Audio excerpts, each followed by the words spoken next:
मातेने सांगितलं होतं द्रौपदीला, द्रौपदी संकटाच्या वेळी फक्त देवाला हाक मारायची, देवालाच हाक मारली. आणि अर्ध्या रात्री देव बहिणीचे हाक ऐकल्याबरोबर धावत पळत आले. आल्यानंतर देव म्हणले, द्रौपदी तू म्हणतेस दुर्वास महाराज आले, 1000-1500 शिष्य आले, त्यांची व्यवस्था करा म्हणून सांगतात, पण माझा नियम आहे, मी घेतल्याशिवाय कुणाला काही देत नाही. देवाचा नियम आहे. तेव्हा देसी ऐसा असी उदार, ऐसा उदार, ऐसा असी उदार. घेसी तेव्हा देसी ऐसा असी उदार, ऐसा असी उदार, ऐसा असी उदार.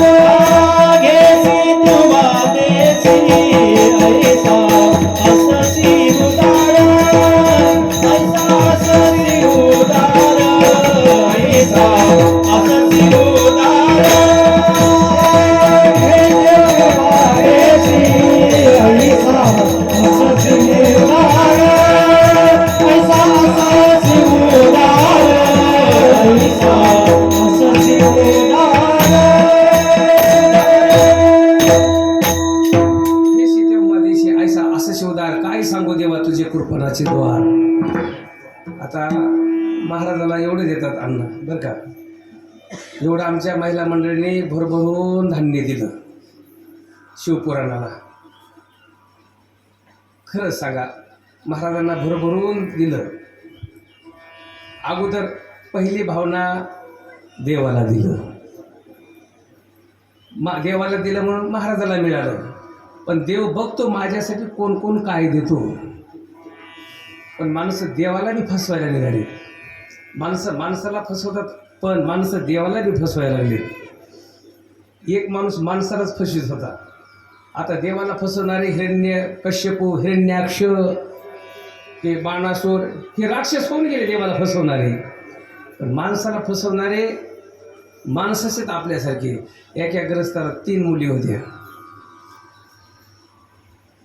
अनेक नवरदेव मुलीला पाहायला यायचे, नुसतं मुलीला बघून जायचे, खाऊन जायचे, पण एकेकाही मुलीचं लग्न जमत नव्हते. ते म्हणलं आता लांबलचे पाहुणे बोलवायचे. आणि लांबलचे पाहुणे बोलवले.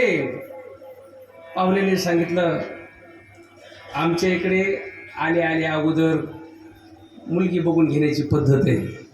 ते म्हणले आमच्याकडं मुलगी बघायची पद्धतच नाही.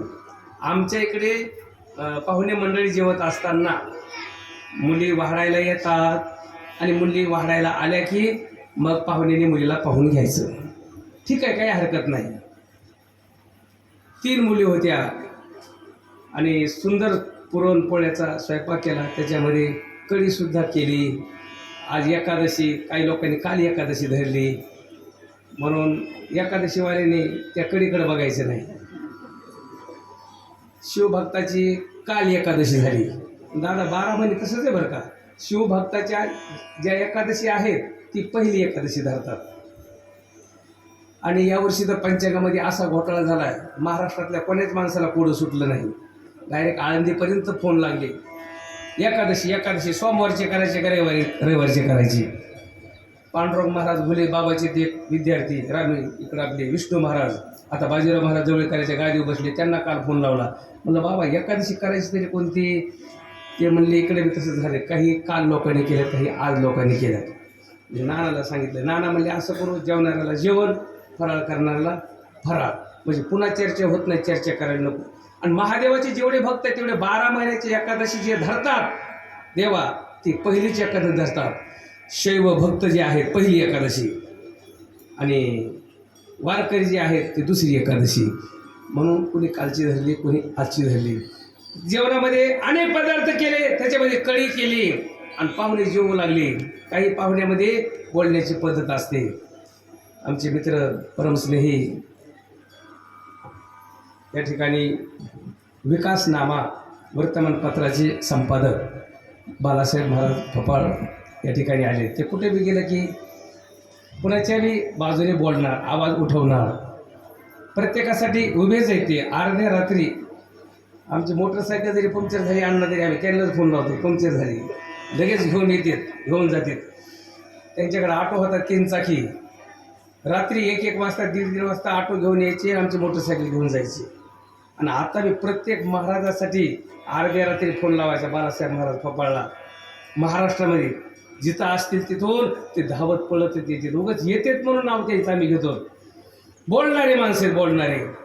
तसं जेवताना काही एक बोलणारा माणूस होता, म्हणला कढी लई चांगली झाली. आता बापाने सांगितलं होतं आतापर्यंत एवढे पाहुणे आले खाऊन गेले, तुमचं जमत नाही. आता पाहुणे लांबचे आले, आता बोलायचं नाही, गपचीप फक्त वाढण्याचं काम करायचं. काही बी झालं तरी बोलायचंच नाही. कारण का एक बोबडी होती, एक गेंगाणी होती आणि एक गोळवे साहेब तुतानी होती. आणि बोबडी असल्यामुळं, ती गेंगाणी असल्यामुळं, तुतानी असल्यामुळं पाहुणे यायचे जेवायचे आणि मुलगी बोलले की नापास करून निघून जायची. बापाने सांगितलं आता अजिबात बोलायचं नाही, काही बी झालं तरी, पाहुणे बोलले तरी बोलायचं नाही. आणि एक पाहुणा तर म्हणलं कढी लई चांगली झाली, कढी लई चांगली झाली. ती गेंगाणी म्हणली उगत तांगडी नाही झाली, जिळू टाकले मिळू टाकले तवा एवढी तांगडी झाली. तिथं एक बोबडी होती, ते म्हणली तुला बाबा म्हणले होते ना बोबो बो बोलू नको, तू बोललीस का? तिचा तुतारी होती, ती म्हणली तुम्ही दोघींनी घोटाळा केला. आता हिने का कमी घोटाळा केला होय? तर माणसाला फसवतात. तसं दैत्य राक्षस देवाला फसवतात. पण खरेपणा आणि खोटेपणा या ठिकाणी उघडकीस येतो. दुर्योधनाने पांडवांना फसवण्याचं ठरवलं होतं, पण द्रौपदीचे आर्त हाक ऐकून, द्रौपदीची भावना ऐकून, कुंतीचा शब्द ऐकून देवाला हाक मारले. देव धावत आले आणि आल्यानंतर देव म्हटले 1000 शिष्याचा स्वयंपाक करा म्हणतेस, महाराज जेवायचे म्हणतात, पण माझा नियम मी घेतल्याशिवाय कोणाला काही देत नाही. बरं आहे का? आता उघड्यापाशी नागर आलं, शरीरात शिवानी मिळलं. दादा माझ्याकडे आहे का काही? बघ म्हटले. मी मगाशी बोलता तुम्हाला सांगता राहिलो. सूर्यदेव दोघा तिघाला प्रसन्न झाले आणि दोघा तिघाला ज्याच्यावर प्रसन्न झाले त्यांची दरिद्रीच घालून टाकली. त्याच्यामध्ये कर्णाला सूर्यदेव प्रसन्न झाले, कवच कुंडल दिले, पुढचे 2 दात सुद्धा सोन्याचे दिले कर्णाला. पुन्हा सत्राजित नावाचा राजा, त्याला एक श्रीमंतक नावाचा मणी दिला. ते रोज 8 मन 8 भार सोनं देत होता. आणि द्रौपदी मातेला एक थाळी दिली होती. द्रौपदी सकाळपासून संध्याकाळपर्यंत जे पदार्थ मागशील ते पदार्थ ते जेवण तुला मिळतील.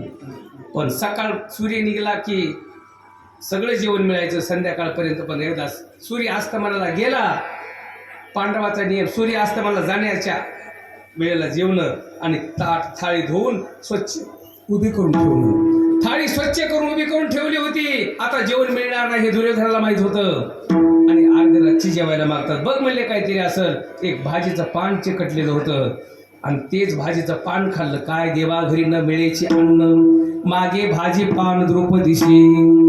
ते भाजीचं पान घेतलं त्याच्या मोबदल्यामध्ये. अहो देवाने त्या ठिकाणी वनामध्येच असे सुंदर सुंदर पदार्थ, प्रत्येकाचे आवडीचे पदार्थ तयार केले. आणि तिकडं ते आंघोळला गेले होते दुर्वास महाराज शिष्य. आंघोळ करत असताना म्हणले कसे जेवल्यासारखंच वाटतंय. देव म्हणले स्वयंपाक झाला, महाराजांना बोलवा. भीमदादाला बोलवायला पाठवलं.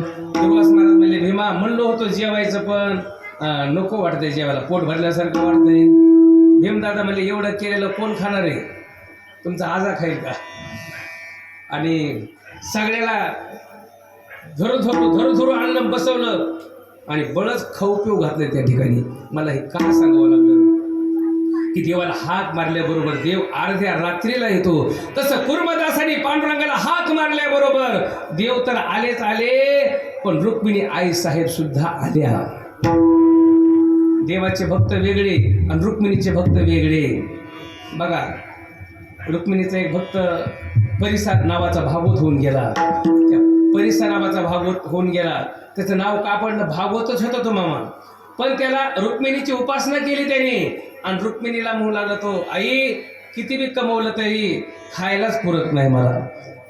रुक्मिणी आईसाहेब म्हणल्या, तुझी आता गरिबीच दूर करते म्हणून एक परीस दिला, जा लोखंडाला लावला की याचं सोनं होईल.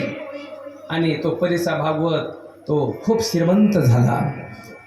पांडुरंग परमात्मा आला की रुक्मिणी आईसाहेब येते. रुक्मिणी आईसाहेबाला बोलवायची गरज नाही.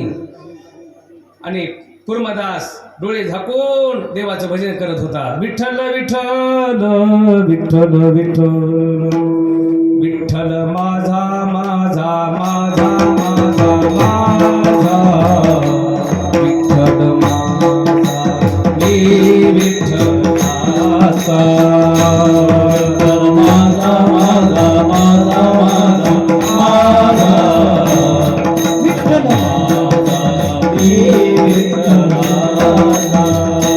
विठ्ठल माझा माझा माझा माझा माझा विठ्ठल माझा मी विठ्ठलाचा. विठ्ठल माझा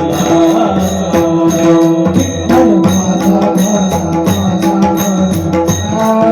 माझा विठ्ठल माझा मी विठ्ठलाचा.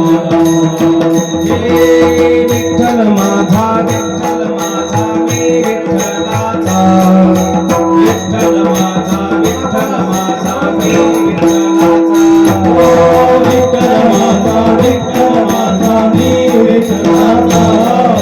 विठ्ठल माझा विठ्ठल माझा मी विठ्ठलाचा. हे विठ्ठल माझा विठ्ठल माझा मी विठ्ठलाचा. विठ्ठल माझा विठ्ठल माझा मी